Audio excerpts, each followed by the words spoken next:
हे पहा, नारळाचे लाडू. रंग तर काय पांढरा शुभ्र आलेला आहे आणि चवीला एकदम खमंग क्रीमी, अगदी मार्केटमध्ये मिळतात ना तसेच झालेले आहे. नमस्कार, मी कविताच टेस्टी फूडमध्ये सर्व खवय्यांचे पुन्हा एकदा स्वागत करते. आज आपण नारळाचे लाडू करण्याची अगदी सोपी पद्धत पाहणार आहोत. लवकरच आपले सणावाराचे दिवस सुरू होणार आहेत. आधी रक्षाबंधन, मग गौरी गणपती. त्यासाठी ही रेसिपी अगदी परफेक्ट आहे. सणावाराला आपण घरात मिठाई आणतोच, पण हल्ली बाहेरच्या मिठाईवर काहीच भरोसा राहिलेला नाही. सगळ्याच गोष्टींमध्ये भेसळ सुरू झालेली आहे. म्हणून अशी मिठाई घरी करणे कधीही चांगली. हे लाडू घरच्या फक्त 4 बेसिक साहित्यापासून बनतात आणि अवघे 15 ते 20 मिनिटात तयार होतात. नवीन शिकणारे पण सहज लाडू बनवू शकतील आणि याच सारणापासून गणपती बाप्पासाठी छान मोदक पण कसे बनवायचे तेही मी दाखवणार आहे. व्हिडिओमध्ये मी काही महत्त्वाच्या टिप्स पण सांगितलेल्या आहेत. कोणती कढई वापरायची, गॅस किती ठेवायचा आणि लाडू सॉफ्ट होण्यासाठी काय लक्षात ठेवायचं. रेसिपी नेहमीप्रमाणे खूप साधी व सोपी आहे. भरपूर टिप्सही संपूर्ण रेसिपी तुमच्याबरोबर शेअर केलेली आहे. कुठेही स्किप न करता पूर्ण व्हिडिओ पहा. चला तर मग हे सॉफ्ट हलवाईसारखे नारळाचे लाडू कसे करायचे ते पाहूया. पूर्ण रेसिपी पाहण्यासाठी माझ्या फोटोच्या खालील त्रिकोणावर क्लिक करा, जेणेकरून तुम्ही त्या रेसिपीवर जाल. साठी लागणारं साहित्य इथे मी 3 कप डेसिकेटेड कोकोनट घेतलेला आहे. हा मेजरमेंटचा कप आहे ना, याच्याने मोजून मी 3 कप घेतला आहे. आणि वजनी पाहिलं ना तर हे 250 ग्राम डेसिकेटेड कोकोनट आहे बघा. आणि हे दूध आहे ना, या कपनी मी 2 कप दूध घेतलेलं आहे. आणि ही साखर कपनी मोजलं ना तर 1 कप साखर आहे आणि वजनी पाहिले ना तर हे 250 ग्राम साखर आहे, म्हणजे पाव किलो साखर आहे. आणि हे मिल्क पावडर आहे ना, अर्धा कप घेतलेला आहे. आणि वजनी पाहिलं ना तर 60 ग्राम हे मिल्क पावडर आहे. खूप कमी साहित्यात हे लाडू बनणारे आहे, पण चवीला खूप छान बनतात हे लाडू. गॅसवर मी कढई गरम करायला ठेवलेली आहे. त्याच्यामध्ये ना 1-2 चमचे तूप घालते मी. हे तूप बघा, मी घरीच बनवलेलं साजूक तूप आहे. याची रेसिपी ना आपल्या चॅनलवर मी आधीच अपलोड केलेली आहे बघा. फक्त 1-2 चमचे घालते, जास्त तुपाची आपल्याला काही गरज नाही याच्यात. कारण नारळाला पण स्वतःचं तेल सुटतं ना, त्याच्यामुळे तूप जास्त नाही घालायचं. तूप थोडंसं गरम झालेलं आहे. याच्यामध्ये हे नारळ घालते. हे खोबरं आहे ना, आपल्याला बारीक गॅसवर 2 ते 3 मिनिट चांगलं असं थोडं भाजून घ्यायचं आहे, पण याचा कलर नाही बदलायचा. हे असं भाजल्यामुळे ना हा खोबऱ्याचा चुरा आहे ना, आपलं तेल ना असं बाहेर सोडेल चांगलं आणि छान मस्त खमंग लाडू बनतात. मग खूप सोपी रेसिपी आहे बघा. काहीच जास्त साहित्य नाही लागत याला. घरच्या 4 बेसिक साहित्यापासूनच बनलेली आहे. बिलकुल हलवाई लोक बनवतात ना, तर तसेच लाडू बनतात. हे 2 ते 3 मिनिट बारीक गॅसवर हे खोबरं आहे ना थोडं छान भाजून घेते. 4 मिनिट झालेले आहे. हे खोबरं आहे ना छान मस्त खमंग भाजून घेतलेलं आहे मी. याच्यामध्ये ना आता दूध घालते.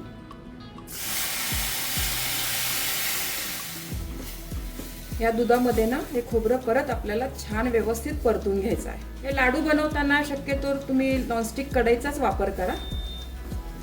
त्याच्यामध्ये ना चिटकत पण नाही आणि लाडूचा रंग आहे ना छान पांढरा शुभ्र राहतो. दुसऱ्या स्टीलच्या ॲल्युमिनियमच्या याच्यामध्ये केलं ना कढईमध्ये तर चिटकतं हे लगेच खाली. हे डेसिकेटेड कोकोनट कसं बनवायचं घरच्या घरी सोप्या पद्धतीने, त्याचा व्हिडिओ पण मी चॅनलवर आधीच अपलोड केलेला आहे बघा. नक्की बघा तो व्हिडिओ. खूप सोपी पद्धत दाखवलेली आहे. आणि सोप्या पद्धतीने नारळ कसा फोडायचा याच्या 4 पद्धती दाखवलेल्या आहे बघा. त्याचा पण एक व्हिडिओ आहे चॅनलवर आधीच अपलोड केलेला आहे. त्या दोन्ही पण रेसिपी तुम्ही नक्की बघा. कारण आता लवकरच रक्षाबंधन, गणपती, गौरी येणारच आहे ना, त्याच्यामध्ये आपल्याला नारळाचा भरपूर आपण वापर करतो ना, तर त्यावेळेला त्या रेसिपीचा नक्कीच तुम्हाला फायदा होईल. हे परत मी 2 ते 3 मिनिट ना दुधामध्ये हे चांगलं भाजून घेते व्यवस्थित. 4 मिनिट झालेले आहे बघा. दूध ना पूर्ण असं आटून गेलेलं आहे. आणि ही पूर्ण प्रोसिजर आहे ना मी बारीक गॅसवरच करते आहे. अजिबात कुठेच मोठा गॅस केलेला नाही. त्याच्यामुळे या सारण्याचा रंग बघा किती छान पांढरा शुभ्र आहे. आणखी थोडासा वेळ लागतो, पण लाडू ना खूप छान बनतात पेशन्स ठेवून केलं ना. याच्यामध्ये ना मी आता साखर घालते.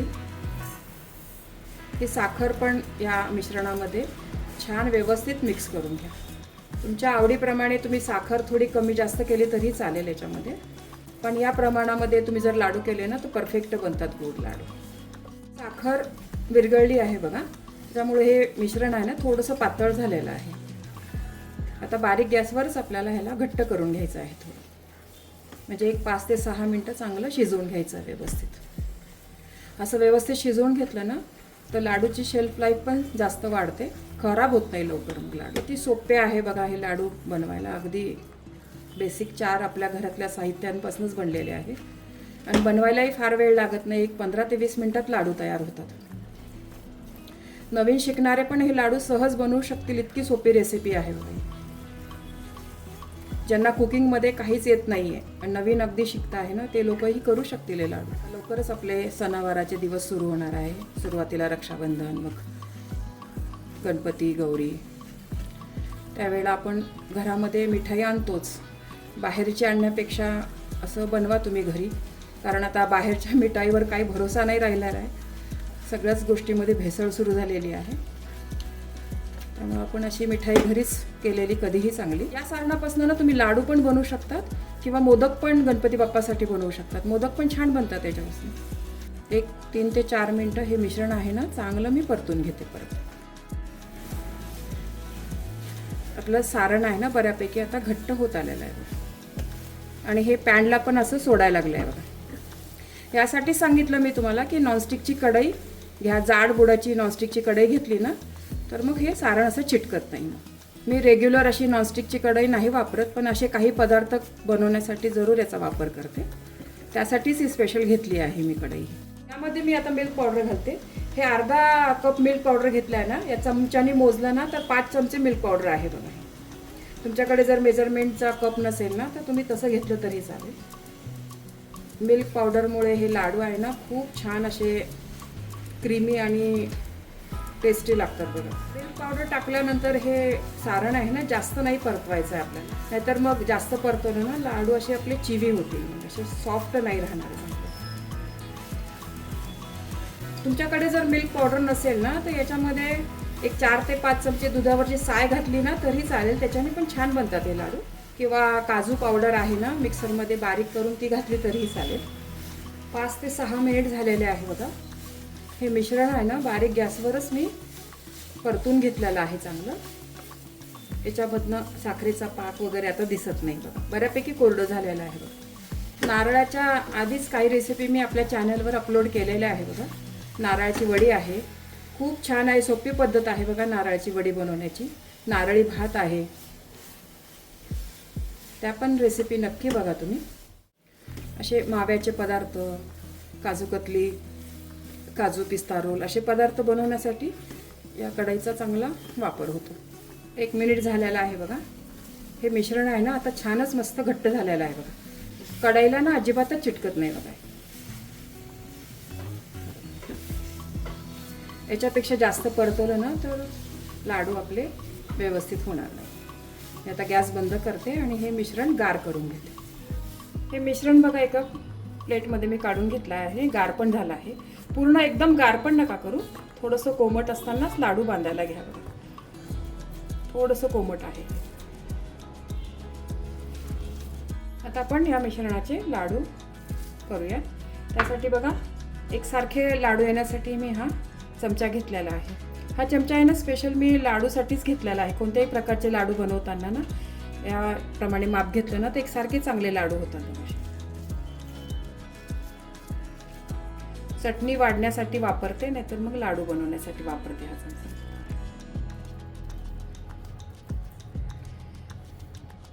आणि लाडू आहे ना पटापट वळल्या जातात, काहीच वेळ लागत नाही.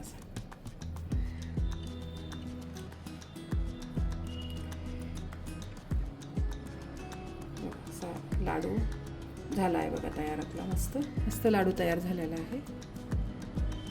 हा लाडू आहे ना या डेसिकेटेड कोकोनटमध्ये असा परत एकदा घोळवून घ्या, म्हणजे एकदम मार्केटसारखेच लाडू दिसतील आपले. आपण मिठाईच्या दुकानात गेल्यावर बघतो ना असं त्यांनी लावलेलं. किती मस्त लाडू झालेला आहे तयार. प्लेटमध्ये काढू. या पद्धतीने तुम्ही याचे लाडू पण करू शकतात किंवा मोदक पण करू शकतात. याच्यावर तुम्ही पिस्त्यानी गार्निशिंग पण करू शकता तुम्हाला जर पाहिजे असेल तर, किंवा असे प्लेन पण छान दिसतात लाडू.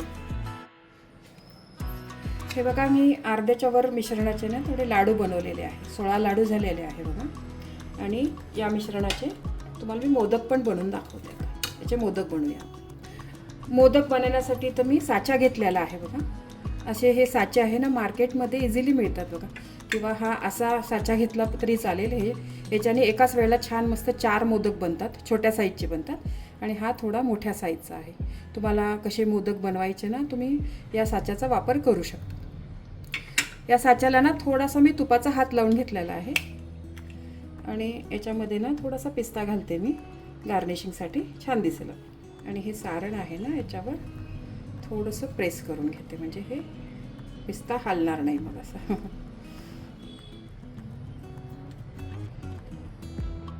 नंतर आता याच्यामध्ये असं हे सारण व्यवस्थित दाबून भरा. हे जास्तीचं आलेलं काढून घ्या.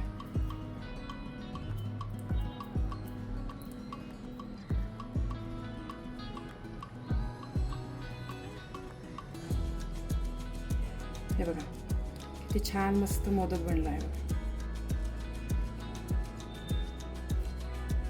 मोदक काढताना ना असा खाल्लं काढा, नाहीतर मग तुटू शकतो असं. असे हे या सारणापासून तुम्ही मोदक पण बनवू शकता. मस्त मोदक तयार झालेला आहे. या मोदकाला तुम्ही डेसिकेटेड कोकोनट पण लावू शकता, नाहीतर मग असा पिस्ता लावा गार्निशिंगसाठी, काही लावू शकता तुम्ही. हे पहा, मी अर्ध्या मिश्रणाचे ना छान मोदक पण बनवलेले आहे. किती मस्त सुंदर झालेले आहे बघा मोदक. आणि पिस्त्याने ना त्याला छान गार्निशिंग पण केलेलं आहे बघा. अर्धे लाडू आणि अर्धे मोदक बनवलेले आहे बघा. असे तुम्हाला जे आवडेल ते तुम्ही गणपती बाप्पासाठी बनवू शकता. लाडू किंवा मोदक दोन्ही छान झालेले आहे. लाडू बघा किती छान मस्त झाले आहे, सॉफ्ट झाले आहे. तोंडात टाकताच विरघळणारे लाडू तयार झालेले आहे बघा. एकदम हलवाईसारखे जसे मार्केटमध्ये मिळतात ना, तसेच लाडू तयार झालेले आहेत. तुम्हाला ही रेसिपी आवडली असेल तर तुमच्या मित्रमैत्रिणी आणि नातेवाईकांबरोबर शेअर करा. व्हिडिओला लाईक करा व चॅनलला सबस्क्राईब करा. रेसिपीला कमेंट्स करा. तुमच्या कमेंट्स वाचायला मला फार आवडतात. तुमच्या लाईक्स आणि कमेंट्समुळे माझा उत्साह वाढतो आणि नवनवीन व्हिडिओ बनवण्यासाठी प्रोत्साहन मिळते. त्याचबरोबर तुम्ही मला फेसबुक, इंस्टाग्राम आणि पिनइंटरेस्टवर देखील फॉलो करू शकतात. त्यांची लिंक डिस्क्रिप्शन बॉक्समध्ये दिलेली आहे. तुम्ही ही रेसिपी कोणत्या गावातून पाहताय तेही सांगा. तर पुन्हा भेटूया एका नवीन रेसिपीसह. तोपर्यंत मस्त खा, काळजी घ्या. धन्यवाद.